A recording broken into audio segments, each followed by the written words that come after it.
It's time for health tips.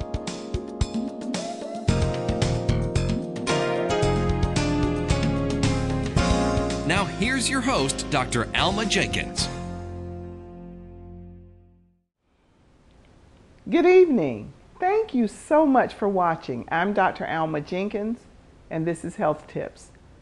Well, to get the immediate first order of business out of the way, let me just remind you that Health Tips is willing to come to your group, your church, your organization and speak.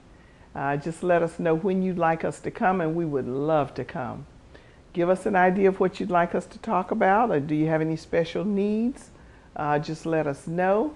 And also, if you have a wonderful, healthy recipe that you want us to know about, send it in. We'd love to have it.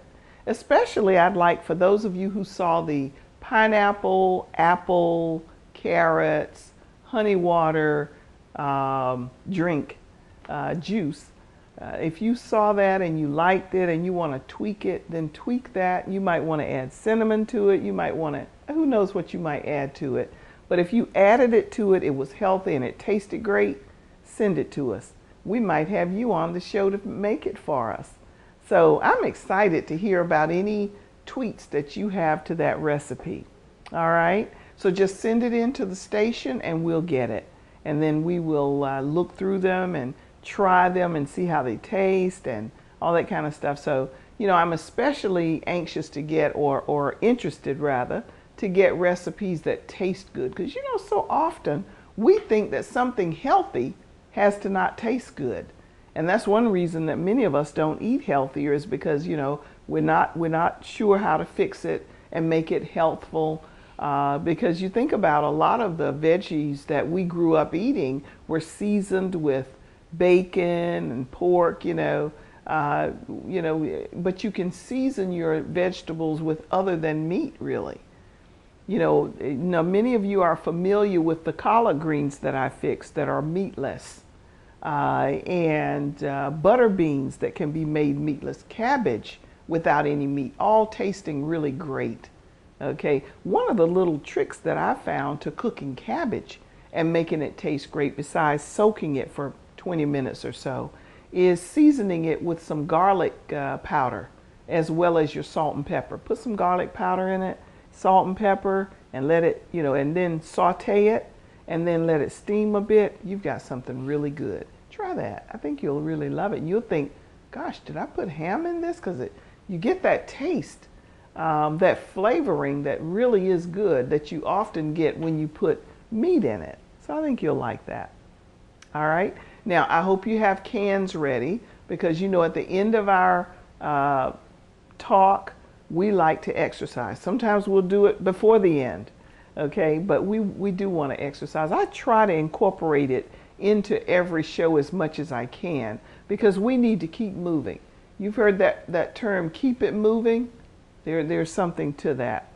Life moves on, no matter what happens to you. My mother used to say, you can jump up and down and cry every day, but life moves on. Time is steadily going past you.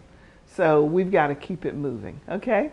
All right, so what are we going to talk about tonight? Tonight we're going to talk about healthy drinking, and actually the name of what we're going to talk about is making smart drink choices. And I'm taking that from, and I'll show you, Faithful Families, Eating Smart and Moving More. And we did that a while back. We did Eating Smart and Moving More. It was part of an effort across the city, really, to connect with churches and have them teach the congregation healthy things. And this was put on by Miss Christine Smith from the department there, the extension office here in Goldsboro. She's really gone forward in her career, and we wish her well. She did a lot of wonderful teaching within the churches, and I want to give a salute to her tonight.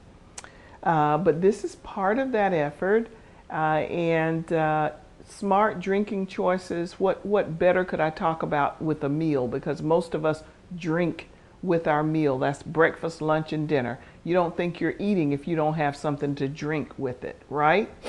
You know I'm right. So I want to show you just a little something before we get started too much. I want to make a statement to you. Look at this. Now, all of you are familiar with this. What is it? It's a can of soda. How many of you drink soda? A lot of people drink soda. Some people can only, some people get away with, I won't say get away with because it's not a good habit, but some people drink a can every day. But some people drink 2 and 3 cans of soda a day. And that's not hard to do, because if you drink one with lunch and then you drink one with dinner, that's 2 cans right there. Now, if you consume about 24 ounces, you actually get, or 20 ounces. And if you drink 2 sodas, you have 24 ounces. But a 20-ounce container of soda has 17 teaspoons of sugar. 17 teaspoons of sugar. Now look at the data. I'm going to read it to you. Soda is the most common soft drink. If you drink 2 cans of regular soda a day, that's 24 ounces. If you drink 2 of these every day for a year, do you know what that adds up to? That adds up to 109,500 calories. That's of a non-diet drink.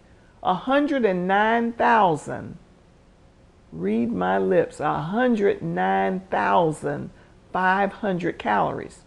And guess what that is in terms of pounds? 31 pounds. So you can gain 31 pounds a year just from drinking 2 canned sodas every day. Pass that on to your friends. Some of you will go and get a liter bottle, and drink off of that. I don't know how long it takes you to finish it, but there are people who do that, believe it or not.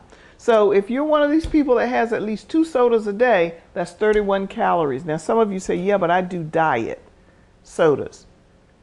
Not healthy. Not healthy at all. So I wanted to just make you aware of that, because many of you don't know that. Okay?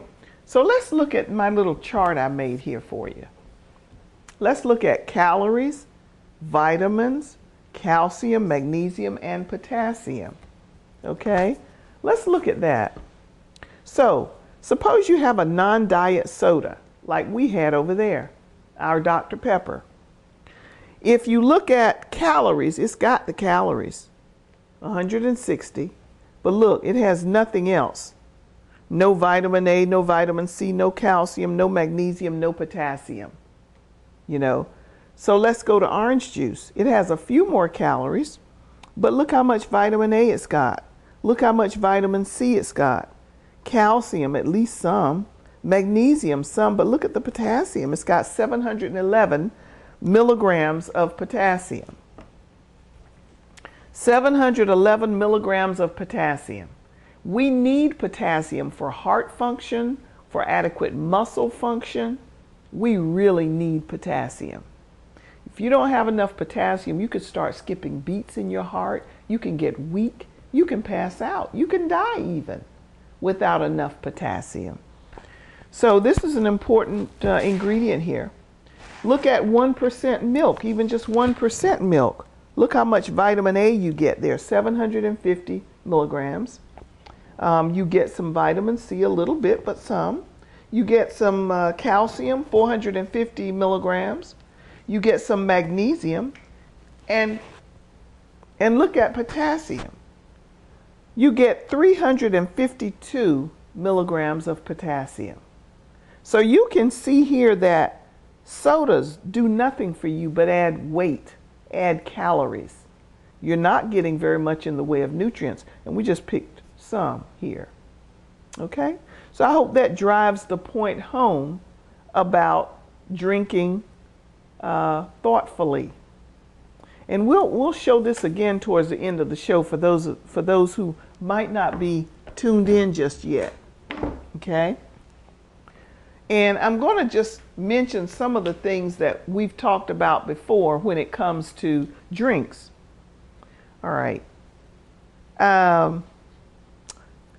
We looked at 100% orange juice. That was what I was showing you just now when I had orange juice. That was assuming that was 100%. And then that was 1% milk, of course, we looked at. There are other aspects of drinking healthily that I wanted to bring out in this talk today. And I'm just thumbing through here because there's so much information that I want to make sure that I give you at least the high points. Until 1 year of age, if you're talking about a child, children need breast milk or formula milk. So if you're talking about drinking for kids, that's one point to remember. For children 9 years and older and for adults, the recommendation is 3 cups a day of milk, of low-fat or fat-free milk. Now, there are various feelings about milk. Some people, I've even heard people say, cow's milk is for cows, but this is the general consensus about milk. You do get a good bit of calcium with it, but you get calcium with broccoli too. So, and now there's almond milk out there and all kinds of things, but that's the general feeling about, about milk and how it can be strengthening for young children. I'll leave it up to you if you choose to give them milk or not. But if you're going to give them milk, then that's a recommendation.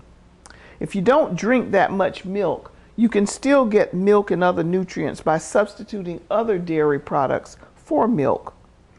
A milk equivalent is defined as another dairy product that has the same amount of calcium in an 8-ounce glass of milk as is in an 8-ounce glass of milk. Some examples are 8 ounces of low-fat or fat-free yogurt, 8 ounces of low-fat or fat-free frozen yogurt, or 1.5 ounces of low-fat cheese can give you that.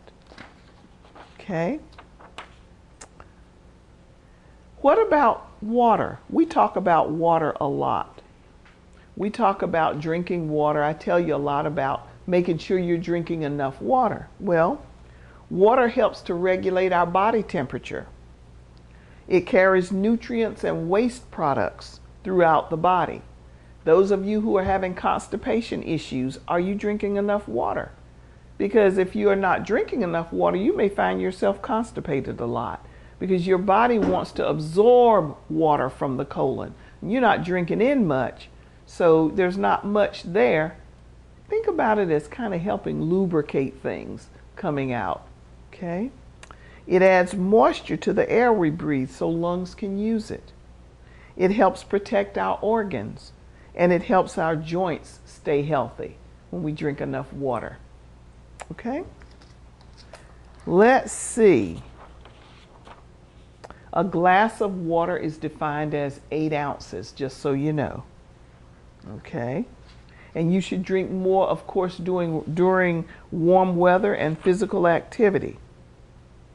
What about the kind of juice that we drink? 100% fruit juice is another smart beverage choice because it is high in many nutrients that our bodies need.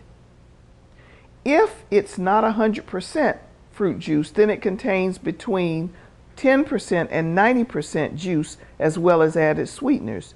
These drinks have a lot more sugar than 100% juice. Okay, let me read that again. If it's not 100% fruit juice, then it contains between 10% and 99% juice as well as added sweeteners. These drinks have a lot more sugar than 100% juice.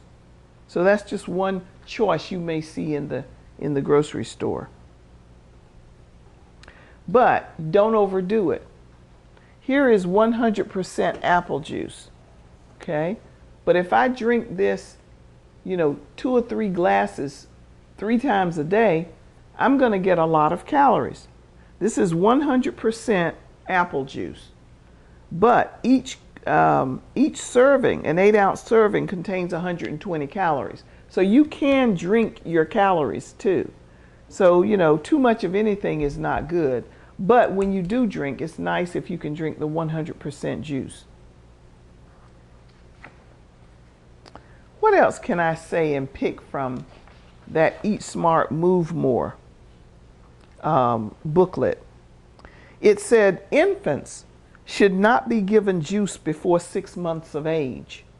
After 6 months, do not use bottles or cups that let infants drink juice easily throughout the day. Infants should not be given juice at bedtime, and juice should be limited to no more than 4 ounces a day. This is the recommendation. Children ages 1 to 6 should be limited to 4 to 6 ounces per day. Children 7 to 18 should be limited to 8 to 12 ounces per day of juice. Okay. So I thought that was interesting. And those of you who have children, I'll repeat this so that, because I said it rather fast. Infants should not be given juice before 6 months of age. After 6 months, don't give them the juice in a form that they can just drink up all that they want, is what it's saying there, throughout the day. So they don't have free access to all the juice they want during the day because they don't know they'll drink too much. Infants should not be given juice at bedtime, and juice should be limited to no more than 4 ounces a day. I said children 1 to 6 years of age should be limited to 4 to 6 ounces a day, and children 7 to 18 should be limited to 8 to 12 ounces per day. Okay, so not too much of any good thing even is good for you. So we got to be careful. Okay, so if you can just remember that, I think that's a wonderful thing. Now I want us to do something that we often do. Oh my, we'll use our cans, these cans. Okay. Now we've got 10 minutes, so I'm going to go ahead and exercise some during this 10 minutes, and then we're going to show you the chart again and let you see some of the benefits of drinking healthily. Okay? This is the part where you see the benefit of moving more. All right. 1, 2, ready, and 1, and 2, 3, and 4, 5, and 6, 7, and 8, 9, and 10, and 1, and 2, 3, and 4, 5, and 6, 7, and 8, and 9, and 10, 2, 3, 4. And then we're going to walk, throw our arms, and lift our legs. And 1, and 2, I have some loud shoes on, 3, and 4, 5, swing those arms, and 6, that's good, 7, and 8, and 9, let's do 20, 10, 11, 12, 13, 14, 15, 16, 17, 18, 19, and 20. 2, 3, 4. I could feel that. My legs starting to feel warm in my thighs because that circulation is increasing. Let's take a deep breath now. Hold it, hold it, hold it. Let it out.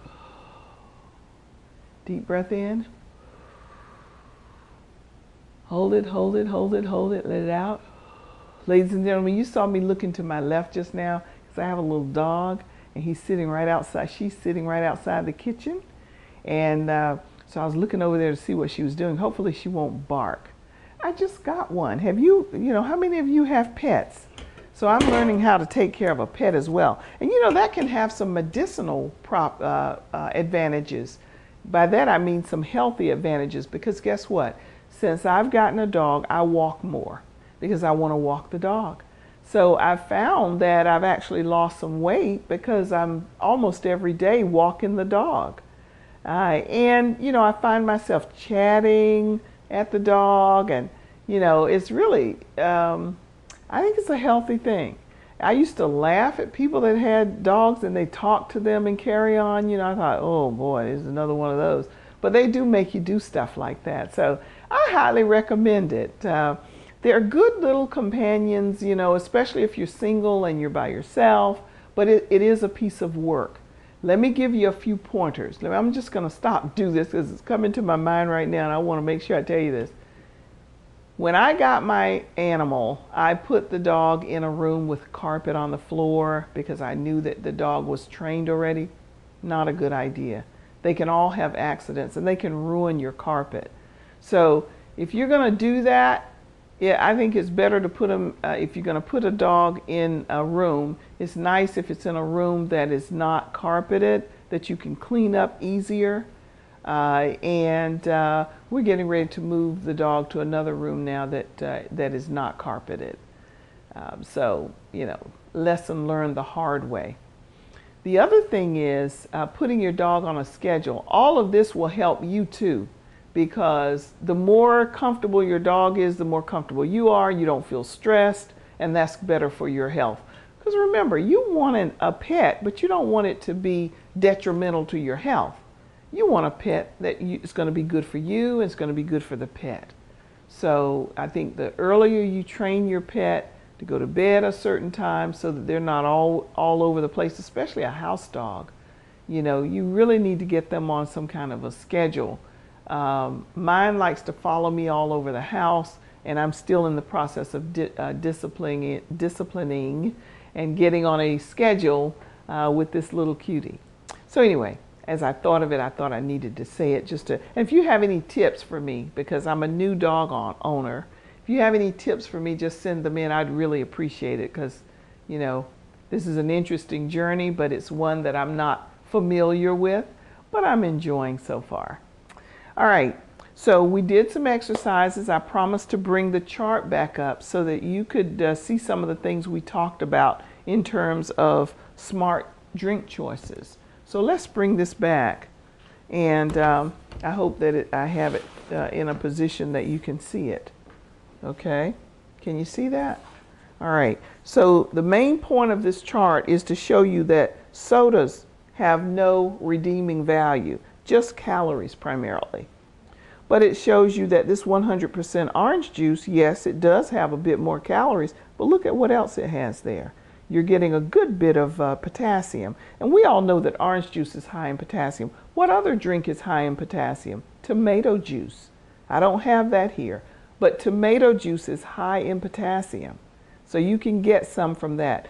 Now, how is that relevant? Those of you who are on blood pressure medicine, and the blood pressure medicine includes a water pill. Many of you are on something called HCTZ. That stands for hydrochlorothiazide. Many of you are on that. It's a basic blood pressure pill. And it's a wonderful pill. It can mildly decrease blood pressure. But what happens is, you know, it does a pretty good job of decreasing it. But if your pressure is really high, usually that's not the only medicine they have you on. But that will get rid of potassium because you will be urinating more. And the more you make water, the potassium comes out in the urine. So if you're on a water pill, you have a chance of losing potassium. Now there is a water pill, aldactone or spironolactone, that spares potassium. But most of you are on a water pill for blood pressure, I'll bet it's the hydrochlorothiazide. So you need to be aware of that, and if you start to feel really tired and run down and don't know why, go get your blood work checked because you may be low in potassium. That's easy to remedy. It comes in pill form. It comes in a liquid form, so that can easily be replenished. But you can also get a good bit of potassium from, as we said, orange juice and tomato juice. Those are two healthy drinks that can give you a good bit of potassium. Okay? So that's, you know, food for thought. So if also, as far as something to drink, I wanted to make certain that you knew the very real unhealthiness in sodas, and how easy it is to gain 31 pounds if you drink 2 sodas a day for a year. And remember, we talked about the number of calories that you get with those 2 sodas a day for a year. Okay? We talked about what children should drink and the ounce limits for them. We talked about the importance of drinking water. And those of you who don't drink milk, you can get your calcium in from other things like yogurt, fat-free yogurt, cheese, low-fat cheese. You can get calcium from those. And we said that a serving of drink, generally we're talking about a cup, which is like 8 ounces, is what we're normally meaning, which you know. We said that under the age of 1 year, you shouldn't give these infants sodas anyway. So under the age of a year, children need either breast milk or formula milk. Okay?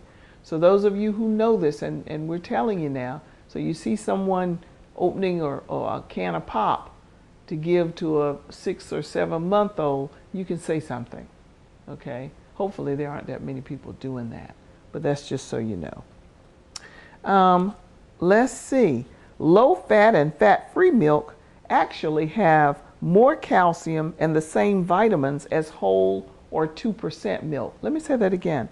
Low-fat and fat-free milk actually have more calcium and the same vitamins as whole or 2% milk. Bet you didn't know that, did you? Well, you know, that's what we want to do, is give you information.